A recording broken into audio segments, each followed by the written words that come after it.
Details చూద్దాం. Bharat Britain మధ్య trade deal కుదిరింది. స్వేచ్ఛ వాణిజ్య ఒప్పందంపై భారత్ బ్రిటన్ సంతకాలు చేశాయి.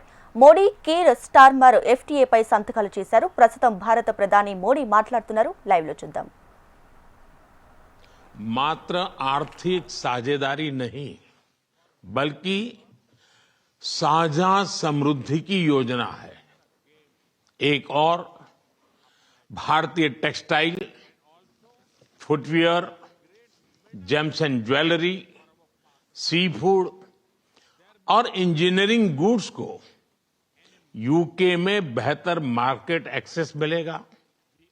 भारत के एग्रीकल्चर प्रोड्यूस और प्रोसेस फूड इंडस्ट्री के लिए यूके की मार्केट में नए अवसर बनेंगे. भारत के युवाओं, किसानों, मछुआरों और एमएसएमई सेक्टर के लिए यह समझौता विशेष रूप से लाभकारी सिद्ध होगा.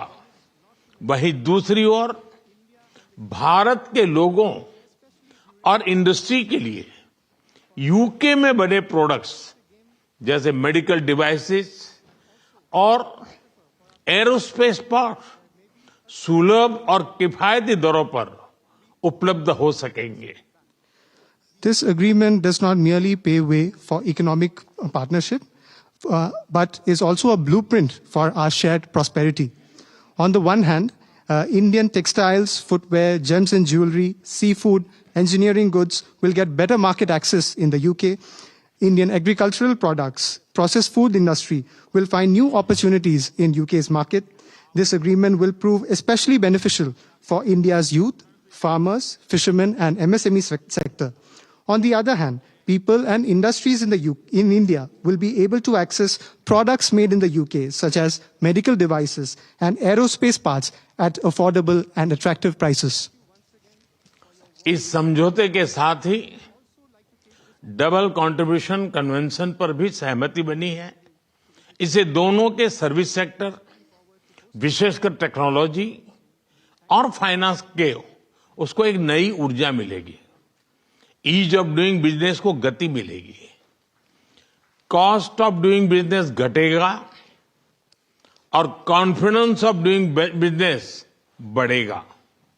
साथ ही यूके की अर्थव्यवस्था को भारतीय स्किल टैलेंट मिलेगा.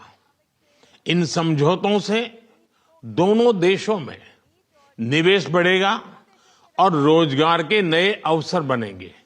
इतना ही नहीं, दो लोकतांत्रिक देशों और विश्व की दो बड़ी इकोनॉमीज के बीच हुए यह समझौते वैश्विक स्थिरता और समृद्धि को भी बल देंगे. Along with this agreement, we also have reached a consensus on the Double Contribution Convention. This will inject new energy into the service sectors of both countries, especially in technology and finance. It will promote ease of doing business, reduce cost of doing business, and increase the confidence of doing business. Additionally, UK's economy would benefit from India's skilled talent.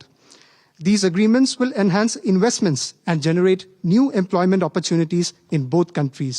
Moreover, as agreements reached between two democracies and two of the world's major economies, they will lend support to global stability and global prosperity. Friends, अगले दशक में हमारी comprehensive strategic partnership को नई गति और ऊर्जा देने के लिए विजन 2035 जारी किया जा रहा है. यह टेक्नोलॉजी, डिफेंस, क्लाइमेट, एजुकेशन और पीपल टू पीपल कनेक्ट के क्षेत्रों में एक मजबूत, भरोसेमंद और महत्वाकांक्षी साझेदारी का रोड मैप बनेगा.